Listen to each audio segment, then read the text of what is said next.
وما أنفقتم من خير فلأنفسكم وما تنفقون إلا ابتغاء وجه الله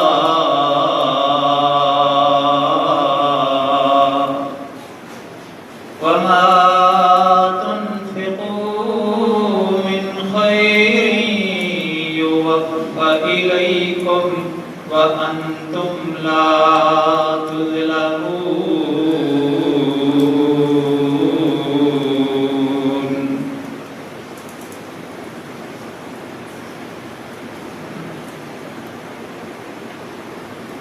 ہر قسم کی حمد و ثنا، ہر قسم کی تعریفات، عظمت و کبریائی، بزرگی اور بڑائی کے لائق صرف اللہ ذوالجلال والاکرام کی ذات بابرکات ہے۔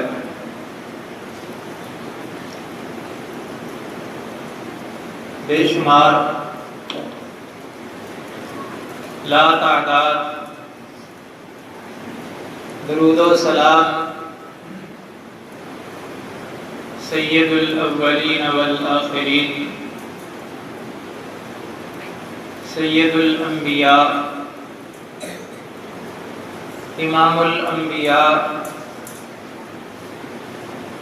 محمد مصطفیٰ صلی اللہ علیہ وسلم کی ذات گرامی پہ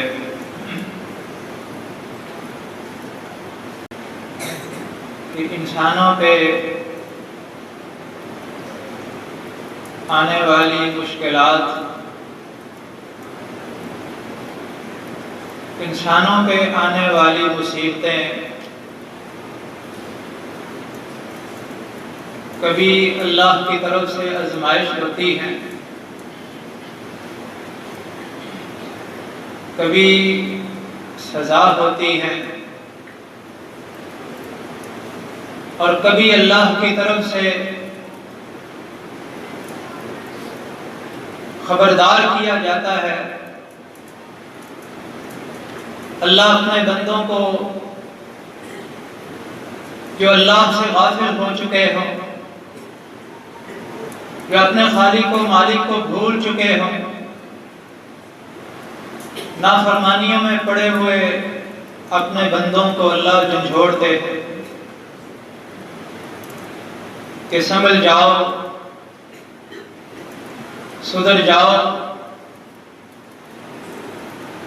میری طرف واپس پلٹ آؤ۔ یہ اللہ کی طرف سے ایک تنبیہ ہوتی ہے، ایک وارننگ ہوتی ہے۔ اور جو اللہ رب العزت پہ ایمان رکھنے والے ہوتے ہیں، وہ ایسے حالات میں اپنے گناہوں کی اللہ سے معافی مانگ لیتے ہیں، اور جب اللہ سے معافی مانگ لی جائے تو اللہ معاف کر دیتے ہیں۔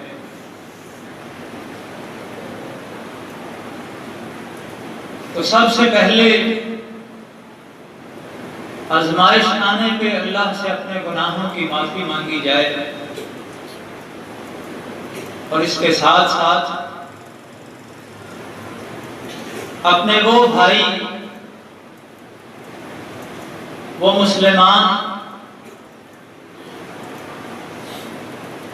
جو اس مصیبت میں، ان مشکل حالات میں پڑے ہوئے ہیں، ان کا ساتھ دیا جائے، ان کا سہارا بنا جائے۔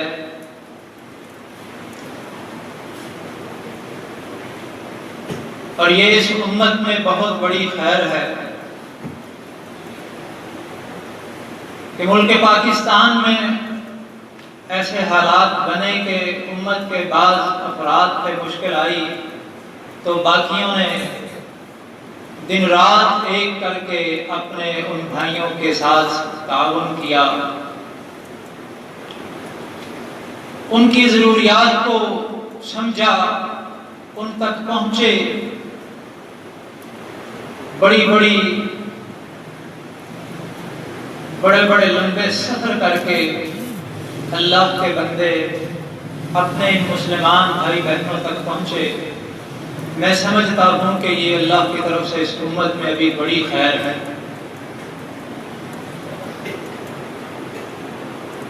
کوئی ایسا مسلمان مرد عورت بچہ بوڑھا ایسا نہیں جو اپنے مسلمانوں کے ان حالات کو دیکھ کے دکھی نہیں ہوا، اور جس کو اللہ نے جتنی توفیق دی ہے اس نے اپنا حصہ ڈالا ہے۔ یہ اس امت میں خیر ہے۔ ایسے حالات میں ہمیں جن باتوں کا خیال کرنا ہے وہ یہ کہ شیطان تو ہمیں یہ بہکائے گا،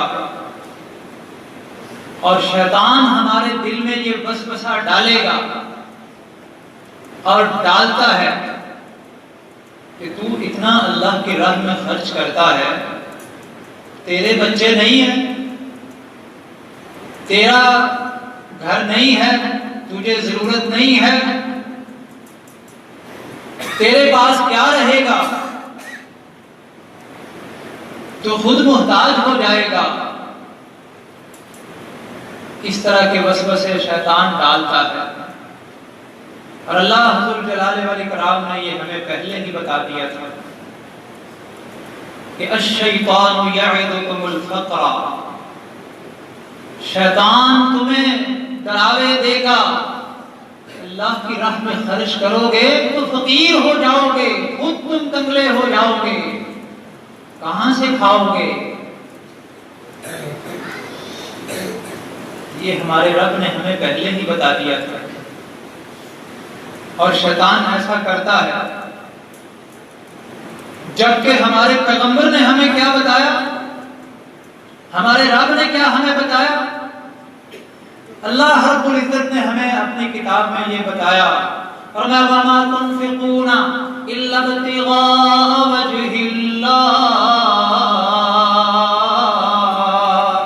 اے میرے بندو تم اپنے رب کی رضا کے لیے جو خرچ کرو گے، جتنا خرچ کرو گے اللہ کی رضا کے لیے، اللہ کی خوشنودی کے لیے،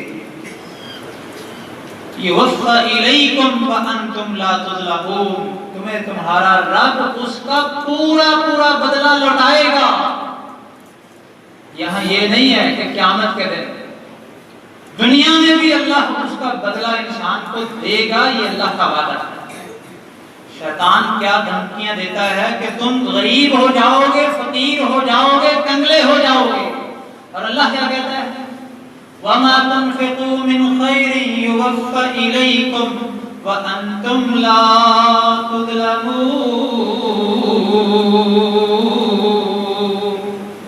جو بھی اللہ کی راہ میں خیر مال خرچ کرو گے، يُوَفَّ إِلَيْكُمْ تمہیں پورا ملے گا، وَأَنْتُمْ لَا تُظْلَمُونَ اور تمہارے ساتھ کوئی اللہ کمی نہیں کرے گا، تمہیں نقصان نہیں اٹھانے دے گا۔ اور رسول اللہ صلی اللہ علیہ وسلم نے فرمایا تھا، آپ نے فرمایا تھا ما نقصت صدقۃ من مال، اللہ کی راہ میں انسان خرچ کرے اور ڈرے کہ میرے مال میں کمی آ جائے گی، صدقہ خیرات کر کے انسان گھبرائے کہ میرا مال کم ہو جائے گا، ایسا نہیں ہو سکتا۔ یہ کون بتاتے ہیں؟ محمد رسول اللہ صلی اللہ علیہ وسلم، کہ صدقہ کرنے سے کبھی مال میں کمی نہیں آئی۔ اور رب کے وعدے ہیں کہ اللہ بڑھا چڑھا کے لوٹاتا ہے، اور اللہ اپنے فرشتے بھیجتا ہے آسمان سے ہر روز۔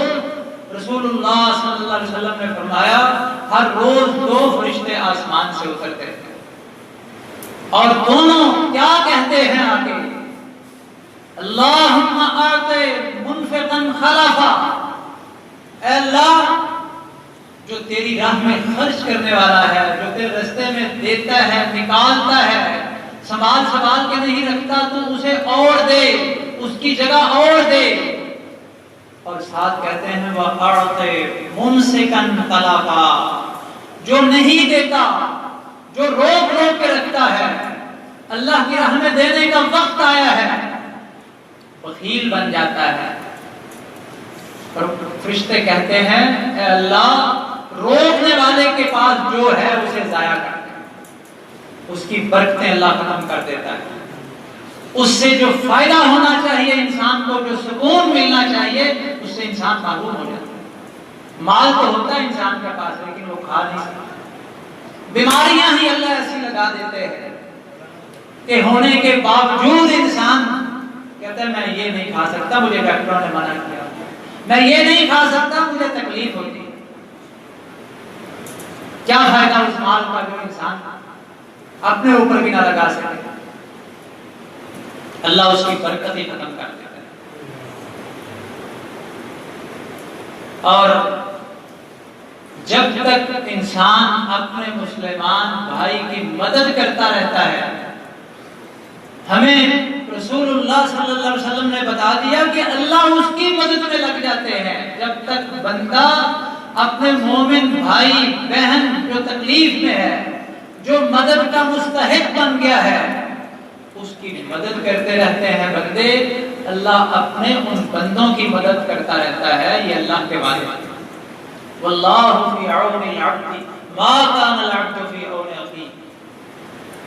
دنیا میں بھی اللہ کی مدد شامل ہو جاتی ہے بندے کو، اور پھر صرف یہی نہیں بلکہ جتنا بھی انسان اللہ کی راہ میں دیتا ہے، کل قیامت کے دن جب اللہ کے سامنے بندہ پیش ہوگا، جو اللہ کے راستے میں دیا ہوگا وہ اللہ کے پاس موجود پائے گا، اسے اللہ کے پاس وہ سارا ملے گا جا کے۔ حدیث قدسی ہے، بڑا ہی جھنجھوڑ دینے والی حدیث ہے یہ۔ اللہ رب العزت کہتے ہیں یا ابن آدم، اے آدم کے بیٹے، جب لوگوں کو ضرورت ہو خوراک کی، پانی کی، اور لوگ پیاسے ہو جائیں، ایسے حالات میں ان کے ساتھ تعاون کرنا یہ کوئی معمولی کام نہیں۔ اللہ کہتے ہیں اے ابن آدم، حدیث میں آتا ہے قیامت کے دن اللہ جب اپنے بندے سے مخاطب ہوگا، بندہ سامنے کھڑا ہوگا، تو اس وقت اللہ کہیں گے بندے سے کہ اے بندے، دنیا میں نے تجھ سے کھانے کو مانگا تھا، تو نے مجھے نہیں کھلایا تھا، میں نے تجھ سے کھانا مانگا تھا، تو نے مجھے نہیں کھلایا تھا۔ آپ نے فرمایا بندہ کہے گا یا اللہ، تو رب العالمین ہے، تو سب جہانوں کو کھلانے والا ہے، تجھے تو کھانے کی حاجت ہی نہیں تھی، تجھے تو کھانے کی حاجت ہی نہیں۔ اللہ کہے گا میرے فلاں بندے کو بھوک تھی، تجھے پتا چلا، اس نے تجھ سے مانگا تھا، تو دے سکتا تھا اسے، فلم تطعمہ، تو نے اسے نہ کھلایا، اگر تو اسے کھلا دیتا، فوجدتہ عندی، آج قیامت کے دن جب تو میرے سامنے پیش ہوتا تو میرے پاس وہ کھانا بھی تجھے نظر آتا جو تو نے اسے کھلایا ہوا۔ اور فرمایا اللہ کہیں گے ابن آدم، دنیا میں نے تجھ سے پانی مانگا تھا، استسقیتک، میں نے تجھ سے پانی طلب کیا پینے کو، تو نے مجھے پانی نہ پلایا۔ تو بندہ کہے گا یا اللہ تو رب العالمین ہے، پھر اللہ وہی کہیں گے کہ میرا ایک بندہ جس نے تجھ سے پانی مانگا تھا، اس کو پانی کی طلب تھی، ضرورت تھی، وہ پیاسا تھا، تو نے اسے پانی نہ پلایا، اگر تو اسے دنیا میں پانی پلا دیتا، آج جب میرے سامنے پیش ہوتا تو وہ پانی بھی میرے ساتھ میرے پاس آتا۔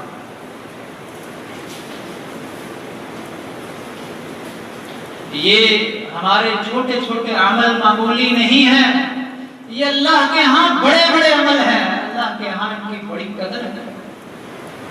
آج کسی پیاسے کو پانی کی چند بوتلیں اگر پیش کر دی جائے، اس کے لیے انتظام کر دیا جائے، قیامت کے دن اللہ وہ بھی سنبھال کے رکھے گا اور بندے کو اس کا اجر بھی دے گا اور دکھائے گا پورے دنیا میں یہ نیکی تھی، میری رضا کے لیے تھی۔ یہ کوئی معمولی عمل نہیں ہے۔ اور انسان تو انسان ہے، انسان کو بڑا اللہ رب العزت نے اس کو شرف عطا کیا ہے، اشرف المخلوقات ہے انسان۔ جانور کو انسان اگر کھلاتا ہے پلاتا ہے تو اللہ رب العزت اسے بھی اپنے فرشتوں سے صدقہ خیرات لکھوا دیتا ہے کہ اس بندے نے صدقہ کیا۔ جانوروں کو کھلانے سے بھی انسان کا کھلایا ہوا صدقہ لکھا جاتا ہے۔ ہمارے مسلمان بھائی کتنے ایسے ہیں جو تھوڑے تھوڑے مٹھی بھر دانے لے کے اپنی چھتوں پہ پھینک دیتے ہیں، جانور کھائیں گے اس کی بھی اللہ نیکی دے گا۔ قبرستان میں پھینک کے آتے ہیں، جانور کھائیں گے، پرندے کھائیں گے، اس کا اللہ اجر دے گا۔ کچھ عقیدت مند جو ہیں وہ مکہ میں بھیج دیتے ہیں، وہاں کے جو حرم کے کبوتر ہیں وہ کھائیں گے، اللہ ثواب دے گا۔ یہ جذبہ ہے، یہ شوق ہے۔ جانوروں کے لیے اگر یہ جذبہ ہے تو انسانوں کے لیے کیوں نہیں ہونا چاہیے؟ انسان ہو کے مر رہے ہیں، انسان پیاسے مر رہے ہیں تو انسان کا تو مقام ہی بہت ہے۔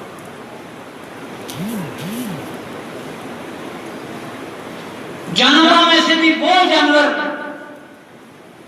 جس کے بارے میں ہمارے اندر عام طور پہ کوئی مقام اور حیثیت نہیں ہے، اس کے بارے میں ایک حدیث کی کتابوں میں درج ہے۔ حضرت ابو ہریرہ رضی اللہ تعالیٰ عنہ بیان کرتے ہیں،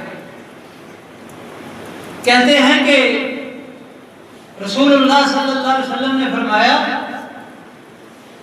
پہلی امتوں کا ایک شخص، پہلی امتوں کا ایک مومن مسلمان رستے میں جا رہا ہے، سفر کر رہا ہے، پیاس کی شدت ہے، بہت پیاس لگ گئی، اسے ایک جگہ پہ ایک کنواں دکھائی دیا، پانی نظر آیا، وہ نیچے اترا، یا جیسے بھی اس نے پانی جو ہے وہ نکالا اور پانی پیا۔ جب پانی پیا تو اس نے دیکھا کہ پاس یہ کتا جو ہے یا بچہ جو ہے کتے کا، وہ پیاس کی وجہ سے اس کی زبان باہر آئی ہوئی ہے اور پیاس کی وجہ سے وہ نڈھال ہو رہا ہے۔ اس نے سوچا کہ میری کیفیت کیا تھی جب مجھے پیاس لگی تھی، میں نے جو پانی پی لیا ہے یہ پیاس سے مر رہا ہے۔ اس نے بعض احادیث میں یہ ہے کہ وہ کوئی عورت تھی، گناہگار عورت تھی، گناہوں میں پڑی ہوئی عورت تھی ایمان والی، لیکن اس کا کردار اچھا نہیں تھا۔ اس نے اپنا دوپٹہ اتارا، اپنے موزے کے ساتھ دوپٹے کو باندھا اور نیچے لٹکایا اور اس میں پانی نکال کے اس کتے کو پلایا۔ تو آپ صلی اللہ علیہ وسلم نے بتایا، اللہ نے وحی کے ذریعے آپ کو بتایا کہ اللہ نے اس کے اس عمل کی اتنی قدر کی کہ اس کے گناہوں کو معاف کر کے اس کو جنت عطا کر دیا۔ کتے کو پانی پلانے کی وجہ سے اللہ گناہوں کو معاف کر دیتا ہے، جنت عطا کر دیتا ہے۔ انسان تو بڑی عظیم مخلوق ہے، انسان کا تو مقام ہے۔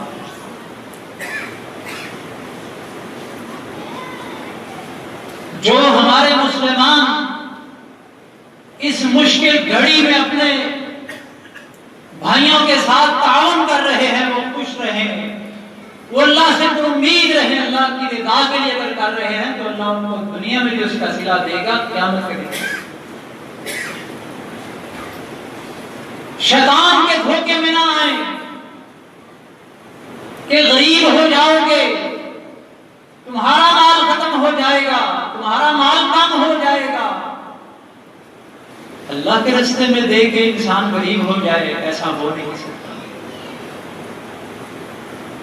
ایک بہت بڑے عالم، ان کا یہ مقولہ، وہ کہتے ہیں میں نے اپنی زندگی میں 2 قسم کے انسان تلاش کیے ہیں، بہت تلاش کیے ہیں، مجھے نہیں ملے۔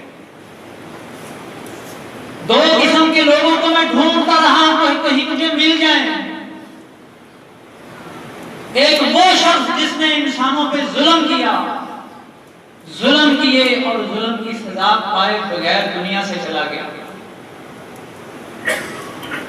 اور دوسرا وہ شخص جس نے اللہ کی راہ میں خرچ کیا اور وہ کنگال ہو گیا، وہ غریب ہو گیا، وہ خود محتاج ہو گیا۔ مجھے ایسا شخص نہیں ملا۔ آپ تلاش کیجیے، ایسے تو آپ کو بڑے ملیں گے جو اللہ کی راہ میں دینا شروع کیا تو اللہ نے ان کو اتنی فراوانی عطا کر دی کہ دنیا کی اللہ رب العزت نے ریل پیل کر دی۔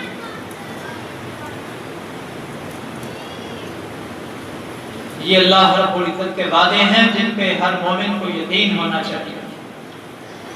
صحابہ کرام کی یہ تربیت کی تھی اللہ کے رسول صلی اللہ علیہ وسلم نے، ان کی زندگیاں کیسی تھیں؟ اللہ کے رسول صلی اللہ علیہ وسلم نے ان کی ایسی ذہن سازی کی تھی کہ وہ اپنی ضرورت جو ہے اس کو بھول جایا کرتے تھے، اپنی ضرورت کو بھول جاتے تھے۔ واقعہ احادیث کی کتابوں میں لکھا ہے، پہلے بھی کئی دفعہ بتایا گیا کہ حضرت عائشہ رضی اللہ تعالیٰ عنہا ایک دن ایک جانور، بکرا تھا یا اس قسم کا کوئی جانور تھا، بکری تھی، اس کو ذبح کیا، اس کا گوشت بنایا، اللہ کی راہ میں تقسیم کر دیا، سارا ہی تقسیم کر دیا۔ ان کی خادمہ جو ہے وہ کہتی ہے کہ ام المؤمنین عائشہ رضی اللہ تعالیٰ عنہ، آپ کو پتہ نہیں کہ آپ نے روزہ رکھا ہوا ہے، آپ نے افطاری کرنی ہے، آپ کے پاس افطاری کے لیے کچھ نہیں ہے، یہ گوشت جو آپ نے بانٹ دیا ہے اس میں سے تھوڑا رکھ کے آپ اپنی افطاری کا انتظام کر لیتی، کچھ افطاری کے لیے رکھ لیتی۔ حضرت عائشہ کہتی ہیں مجھے یاد نہیں رہا، مجھے بھول گیا تھا کہ میں نے بھی افطاری کرنا۔ اور کبھی ایسے حالات بنے تو پھر پیچھے نہیں رہنا چاہیے۔ بعض لوگ کہتے ہیں کہ وہاں پہ لوگ ڈھونڈ رہے، ٹھیک ہے، ٹھیک ہے، اچھے انسانوں میں کچھ برے بھی ہوتے ہیں، اچھوں میں کچھ برے ہوتے ہیں، لیکن سارے ایسے نہیں ہوتے۔ بڑے بڑے خوددار بھی ہیں جو کہتے ہیں جی ہمارے پاس تو پورا ہو سکے، آپ کسی اور کو دے دیں۔ بڑے بڑے خوددار ہیں جو سوال نہیں کرتے، اپنے گھروں میں بیٹھے ہوئے، جو مانگتے نہیں۔ چند لوگوں کی وجہ سے ان کو بھی محروم نہیں رکھنا چاہیے۔ ایسے لوگوں کو تلاش کر کے ان تک پہنچ کے نہیں پہنچ سکتے، یہاں سے اگر کوئی محنت کر کے کوشش کر کے ان تک بھیجتا ہے تو رسول اللہ صلی اللہ علیہ وسلم کا یہ فرمان ہے، کسی بیوہ کے لیے، کسی مسکین کے لیے جب کوئی کوشش کرتا ہے اس کے تعاون کی اور اس کی مدد کی کوئی کوشش کرتا ہے، وہ مت سمجھے کہ مجھے اس کا کیا ملے گا۔ آپ نے فرمایا کل مجاہد فی سبیل اللہ، وہ یوں سمجھے جیسے اللہ کی راہ میں جہاد کے لیے نکلا ہوا ہے۔ آج یہاں پہ گھر گھر سے اکٹھا کر کے ان تک پہنچانے والے، ان کی مدد کے لیے اگر اللہ کی رضا کے لیے یہ کام کرتے ہیں تو یقیناً اللہ کی نظروں میں وہ مجاہد ہیں، وہ اللہ کی راہ میں جہاد کر رہے ہیں۔ ایسے حالات میں اپنے ان مسلمان بھائیوں کو ہم یاد رکھیں، یہ جو آفت آئی ہے، یہ جو حالات بنے ہیں، یہ کوئی چند دنوں میں ان کا نقصان پورا ہونے والا نہیں ہے، یہ وقت کچھ دیر تک لگے گا ان کا نقصان پورا کرنے میں۔ اللہ رب العزت ہمیں اپنے مسلمان بہنوں بھائیوں کے تعاون کرنے کی اللہ رب العزت توفیق دے اور ہم کرتے رہیں، اور یہاں پہ بھی اگر کوئی ہے ان کے ساتھ بھی ان کا بھی خیال کریں، جہاں جہاں ہمارے مسلمان کمزور ہیں، ہمارے تعاون کے مستحق ہیں، اللہ رب العزت ہمیں ان کا ساتھ دینے کی ان کا تعاون کرنے کی توفیق دے اور ہمارا یہ دیا ہوا اپنی بارگاہ میں قبول فرمائے۔ وآخر دعوانا الحمدللہ رب العالمین۔